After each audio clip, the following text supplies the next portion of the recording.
우리를 위해 보배 피를 흘려주시고 또 우리를 오직 은혜로 구원하신 주님을 찬양합니다. 이 시간에도 좋으신 주님 앞에 우리가 말씀을 통해 힘차게 나오기를 원합니다. 이 시간 함께 보실 하나님의 말씀은 민수기 26장 62절 말씀입니다. 시작. 그들 중에서 계수된 자들 곧 난지 한 달 이상인 모든 남자들이 23,000명이더라. 그들은 이스라엘 자손 가운데서 계수되지 아니하였으니 이는 그들에게 주어진 상속 재산이 이스라엘 자손 가운데서 없었기 때문이더라. 네, 저는 오늘 우리의 영원한 상속 재산이라는 제목으로 하나님의 말씀과 은혜를 나누기 원합니다. 우리의 영원한 상속 재산입니다. 우리 잠시 기도하고 시작하겠습니다. 사랑과 은혜가 풍성하신 하나님 아버지, 이 오후 시간에도 우리가 주님 말씀 앞으로 함께 모일 수 있도록 우리를 불러주시고 은혜 주셔서 감사합니다. 우리가 살아계신 주님 앞으로 모였사오니 주님께서 이 시간을 친히 주관하시고 권능의 손으로 풍성한 은혜로 이끌어 주시기를 원합니다. 이 시간을 살아계신 주님의 손에 온전히 맡겨드리며 우리 주 예수 그리스도의 이름으로 기도드렸습니다. 아멘.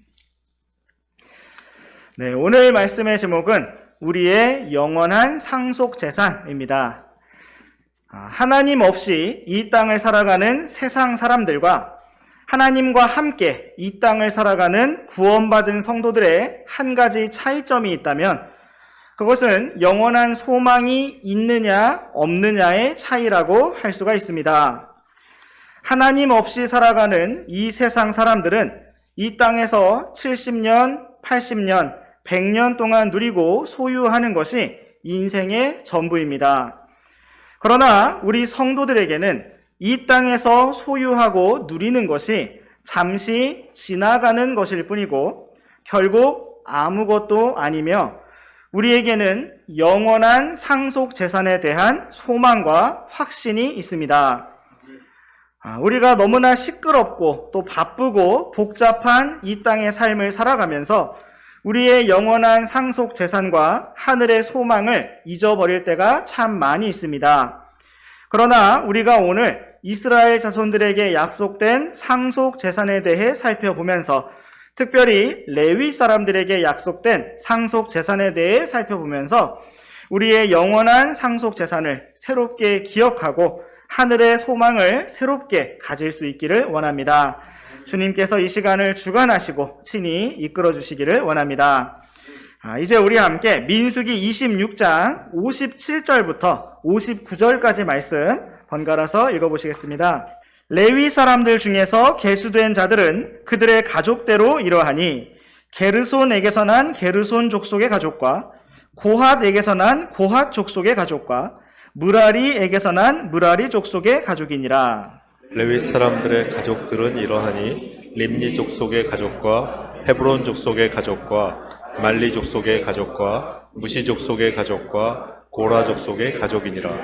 고핫은 아므람을 낳았으며 아므람의 아내의 이름은 요게벳이더라. 그녀는 레위의 딸인데 그녀의 어머니가 그녀를 이집트에서 레위에게 낳았더라. 요게벳이 아론과 모세와 그들의 누이 미리암을 아므람에게 낳았으며. 네, 오늘 우리가 함께 살펴볼 민수기 말씀은 레위 지파 사람들을 계수하는 부분입니다. 우리는 지난 시간에 상속을 위한 계수라는 제목으로 레위 지파를 제외한 이스라엘 지파들의 수를 계수한 내용을 살펴보았습니다. 40년간 광야 생활을 하면서 수가 증가한 지파들도 있었고 수가 감소한 지파들도 있었는데 결과적으로 40년 후에 인구 숫자에 따라 상속 재산의 크기가 달라졌습니다. 이제 오늘 우리가 살펴볼 지파는 레위 지파입니다. 먼저 우리가 함께 읽은 57절 말씀에서는 야곱의 12아들 중 하나였던 레위의 아들들을 기록해주고 있습니다. 레위의 아들들은 바로 게르손과 고핫과 무라리 3형제였습니다. 그들은 각각 많은 후손들과 가족들을 남겨서 각각 족속들이라는 이름으로 불리고 있습니다. 이어지는 58절 말씀에서는 레위의 세 아들 삼형제로부터 비롯된 여러 가족들의 이름을 기록하고 있습니다.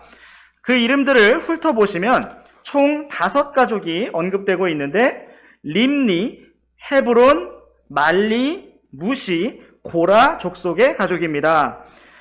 이 이름들을 우리가 항상 다 기억할 수는 없겠지만 이렇게 말씀을 함께 살펴보는 시간에 한번 확인해보고 정리해보도록 하겠습니다.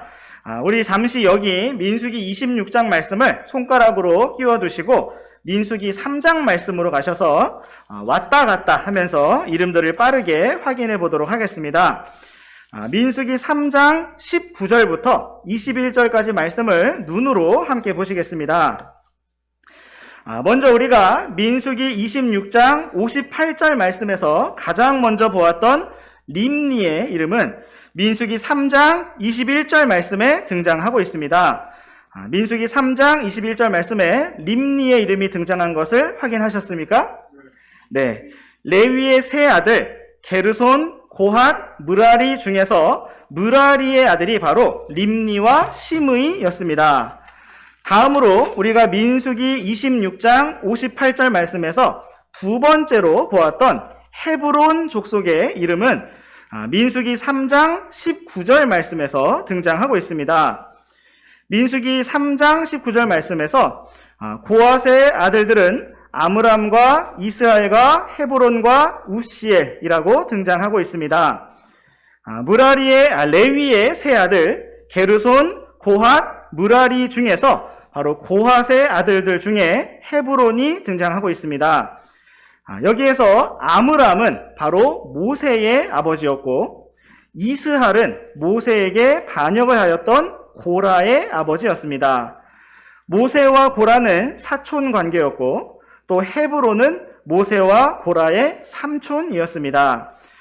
이제 다시 민수기 26장 58절 말씀을 보시면 세 번째와 네 번째 이름으로 말리와 무시가 등장을 하고 있는데 민수기 3장 20절 말씀에서 그 이름들이 등장하고 있습니다. 민수기 3장 20절 말씀에 므라리의 아들들 중에 말리와 무시가 등장하고 있습니다. 확인하셨습니까? 네, 이제 다시 민수기 26장 말씀으로 돌아오시겠습니다. 민수기 26장 58절 말씀에서 다섯 번째로 고라의 이름이 등장을 하고 있는데 고라는 우리가 앞서 살펴본 것처럼 고핫의 아들인 이스할의 아들이었고 모세와는 사촌 관계였습니다. 예전에 우리가 한번 살펴보았던 것처럼 고라의 아들들은 이후에 다윗의 성전에서 솔로몬의 성전에서 주님을 찬양하는 사람들이 되었습니다. 이제 민수기 26장 58절의 가장 뒷부분을 보시면 고핫은 아므람을 낳았으며 라고 기록되어 있는데 이것은 이제부터 모세의 가족을 기록하기 시작한 것입니다. 59절 말씀에서는 아므람의 아내의 이름이 요게벳이었다고 가르쳐주고 있고 요게벳이 레위의 딸이었다고 기록하고 있습니다. 요게벳은 이집트에서 태어난 딸로 언급되어 있습니다. 과거에 이집트의 총독이었던 요셉의 초청을 받아서 이집트 땅으로 들어왔던 이스라엘의 아들들은 이미 나이가 상당히 많았습니다. 야곱은 파라오 앞에 섰을 때 자신의 나이를 130세라고 밝혔고 요셉도 이미 결혼을 하여 두 아들을 둔 상태였습니다. 우리 잠시 창세기 말씀으로 가셔서 창세기 41장 50절 말씀을 보시겠습니다. 시작. 기근의 해들이 닥치기 전에 요셉에게 두 아들이 태어났는데 이들은 온의 제사장 보디베라의 딸 아스낫이 그에게 낳은 자들이더라.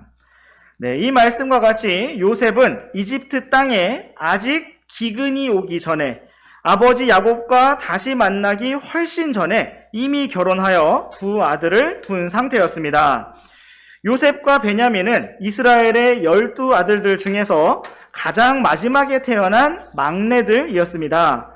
레위의 경우는 야곱의 셋째 아들로서 12형제 중에서도 나이가 많은 편에 속하였고 이집트에 들어올 때 이미 아들 셋을 낳아 함께 있는 상태였습니다.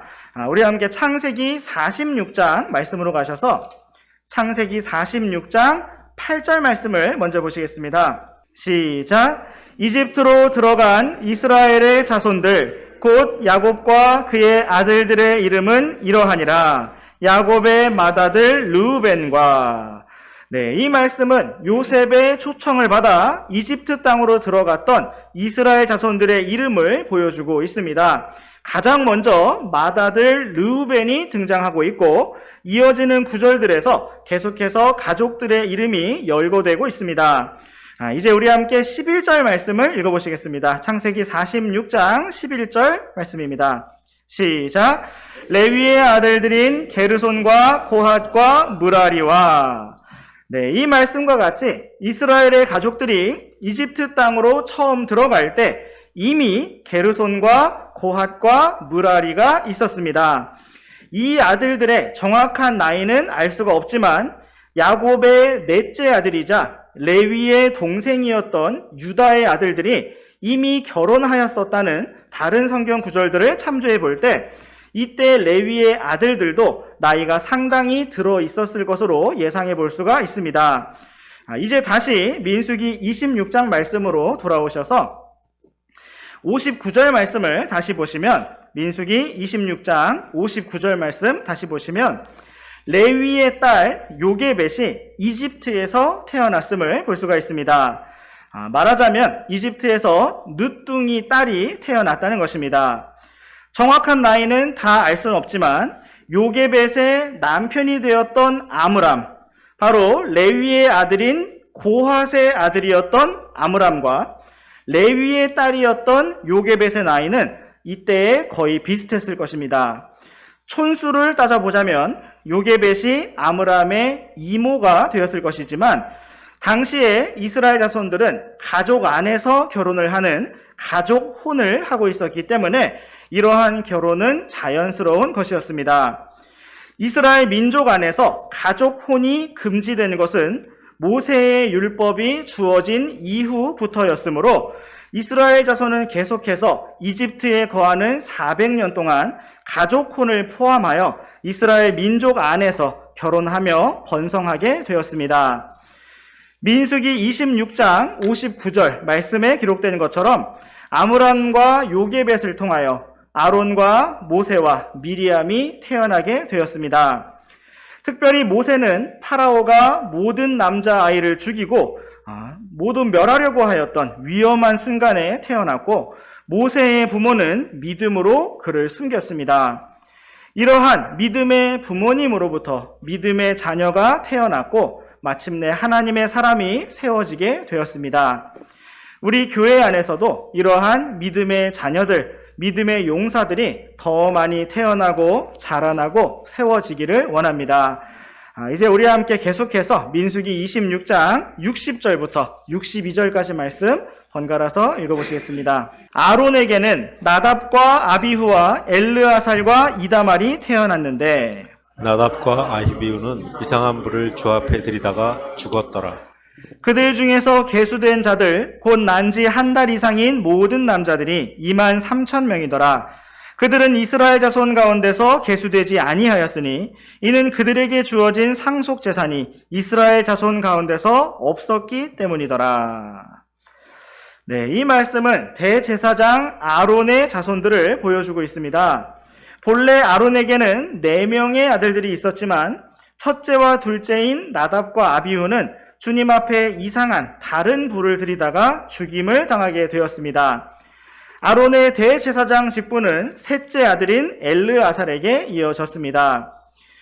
62절 말씀에서는 레위 사람들 중에서 태어난 지 한 달 이상인 모든 남자들의 수를 기록하고 있습니다. 다른 이스라엘 지파들은 20살 이상부터 전쟁에 나가서 싸울 수 있는 숫자를 계수하였지만 레위 사람들은 태어난 지 한 달 이상인 모든 남자의 수를 계수하였습니다.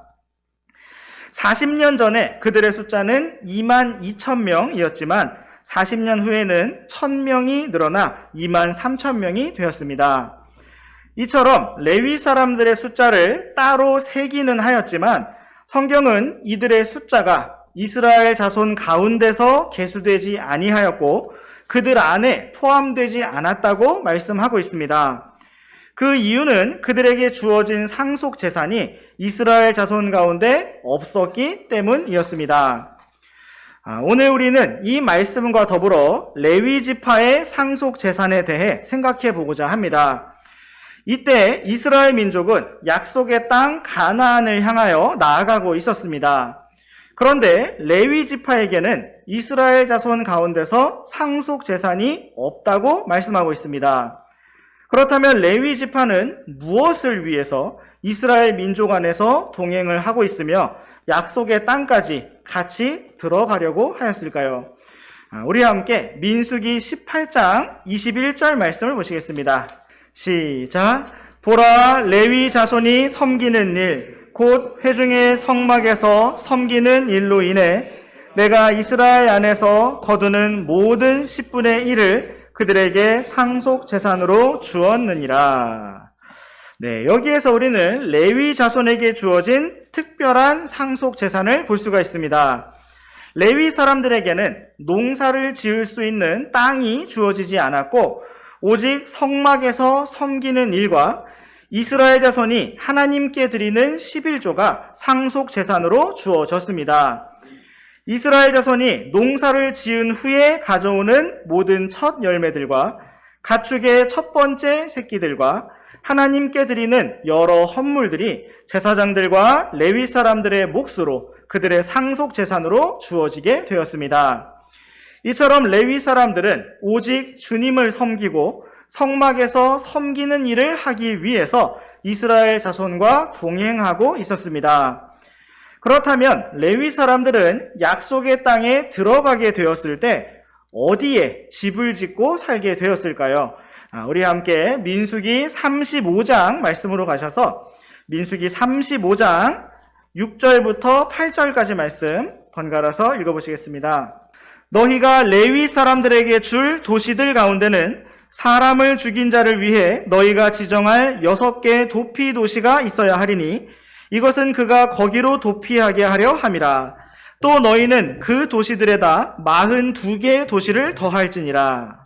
이렇게 너희가 레위 사람들에게 줄 모든 도시는 48도시니 너희는 도시들과 함께 그것들의 주변 지역도 줄지니라.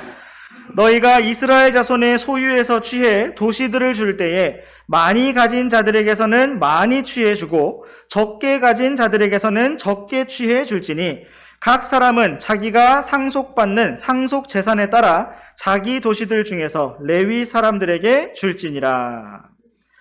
네, 이 말씀은 장차 약속의 땅에 들어갔을 때 레위 사람들이 흩어져 살게 될 48도시를 언급하고 있습니다.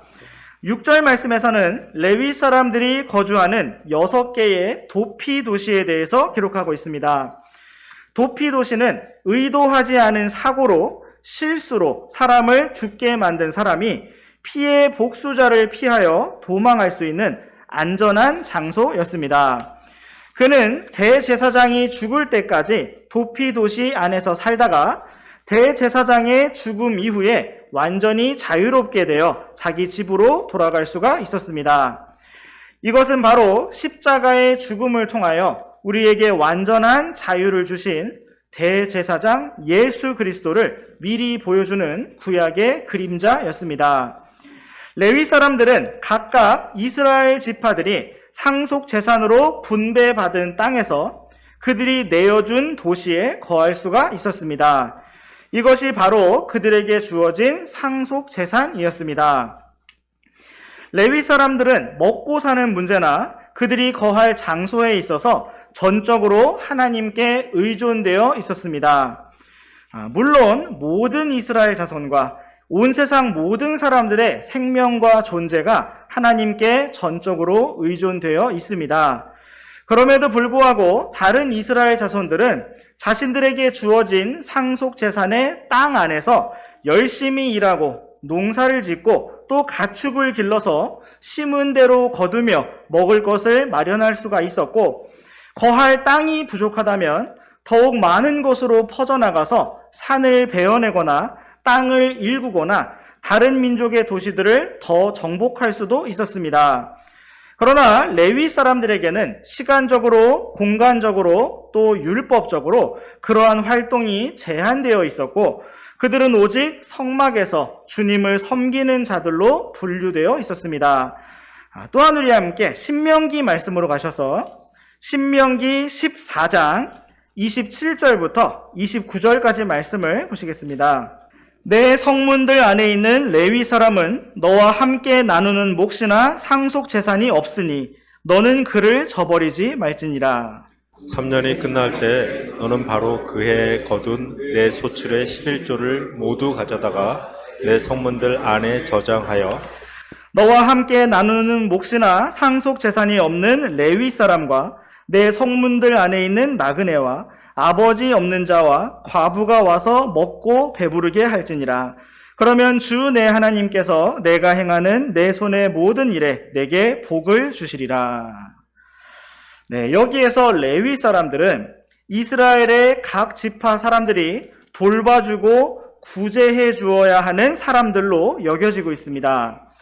레위 사람들은 그 땅에 가족이나 친구가 없는 나그네, 가정을 책임지고 부양할 아버지나 남편이 없는 과부처럼 여겨지고 있습니다. 만약 이스라엘 자손이 주님을 잊어버리고 하나님을 따르지 않게 된다면 레위 사람들은 살아갈 길이 막막하게 되는 것이었습니다. 만약 이스라엘 자손이 다른 민족에게 침략을 당해 땅을 빼앗기게 된다면 레위 사람들도 살 곳을 잃어버리게 되는 것이었습니다. 그럼에도 불구하고 레위 사람들은 다른 지파 사람들을 바라보고 사람들에게 구걸을 하는 것이 아니라 오직 하나님을 바라보고 하나님을 섬기며 하나님께 의지하는 자들이 되었어야 합니다. 이제 우리 함께 여호수아기 말씀으로 가보시겠습니다. 여호수아기 13장 33절 말씀을 우리 함께 읽어보시겠습니다. 시작. 그러나 레위 지파에게는 모세가 아무 상속 재산도 주지 아니하였으니 주 이스라엘의 하나님께서 그들에게 말씀하신 것 같이 그분께서 그들의 상속 재산이셨더라. 아멘. 이 말씀은 레위 사람들에게 주어졌던 가장 좋은 최상급의 상속 재산이 무엇이었는가를 보여주고 있습니다. 그들은 약속의 땅에서 그 어떤 실질적인 상속 재산을 분배받지 못하였고 이스라엘 자손들의 돌봄과 섬김을 필요로 하는 매우 약한 위치에 있었지만 그들은 가장 귀하신 분, 전능자 하나님을 상속 재산으로 소유한 사람들이 되었습니다. 그렇다면 성경은 우리의 영원한 상속 재산에 대해서 무엇이라고 말씀하고 있을까요? 오늘날 메마른 광야와 같은 이 땅을 살아가는 우리 모두 또한 레위 사람들과 비슷한 위치에 있습니다. 그 이유는 이 땅에 우리의 영원한 상속 재산이 없기 때문입니다. 우리가 이 땅에서 무엇인가를 차지하고 소유한다 할지라도 이 땅에서의 성공이나 명예가 우리의 영원한 상속 재산이 될 수 없습니다. 우리 주 예수 그리스도께서 하늘의 처소를 예비하시고 공중에서 우리를 부르실 때 우리는 이 땅의 모든 것을 다 남겨놓고 훌쩍 떠나게 될 것입니다. 그렇다면 우리의 영원한 상속 재산은 무엇일까요? 이제 우리 함께 에베소서 말씀으로 가보시겠습니다. 에베소서 1장 17절부터 19절까지 말씀 번갈아서 읽어보시겠습니다.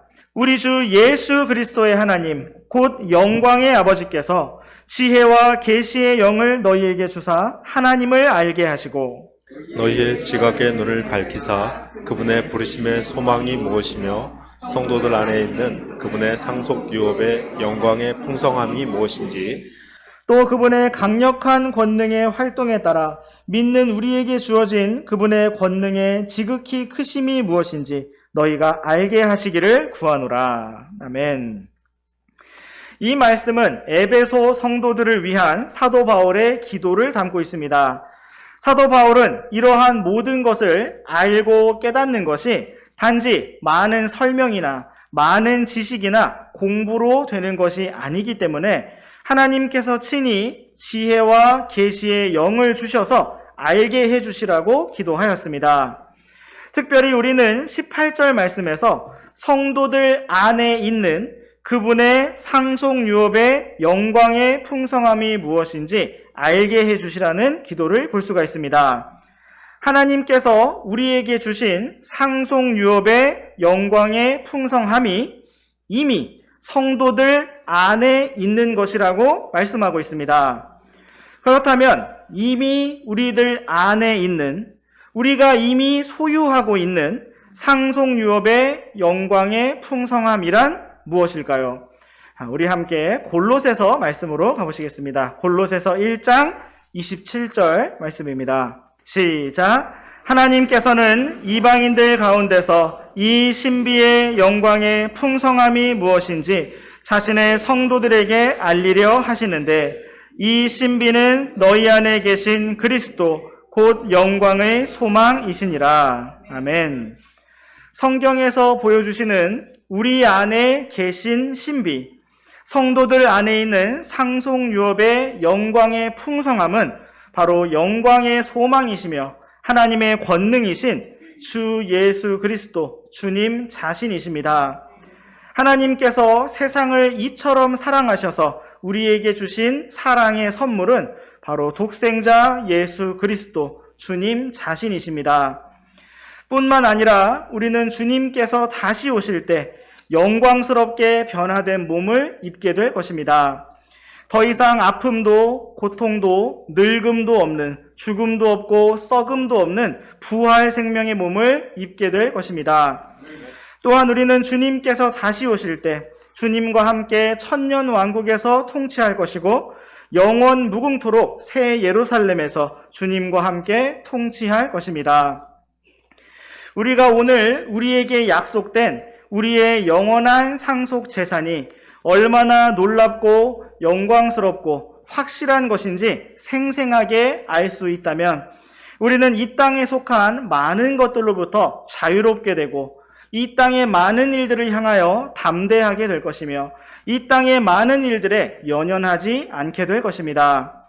참으로 영광의 아버지께서 지혜와 계시의 영을 통하여 우리의 지각의 눈을 밝혀주셔서 우리의 부르심의 소망이 무엇인지, 우리 안에 주신 상속유업의 영광이 얼마나 풍성한지, 우리 안에 주신 지극히 큰 권능이 무엇인지 우리로 하여금 더욱 알게 해주시기를 원합니다.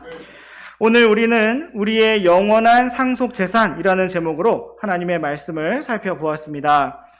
오늘날 우리 성도들은 약속의 땅을 향해 나아갔던 레위 사람들처럼 오직 주님을 상속재산으로 모신 사람들입니다. 우리가 이 땅을 걸어가는 나그네요 순례자로서 잠깐 무엇인가를 소유할 수도 있고 유용하게 사용할 수도 있지만 이 땅의 모든 것은 우리의 영원한 상속재산이 될 수 없습니다. 하나님께서 우리에게 주신 영원한 상속재산은 주님 자신이시고 또한 영원히 영광스러운 부활의 몸과 주님과 함께하는 영원한 통치입니다.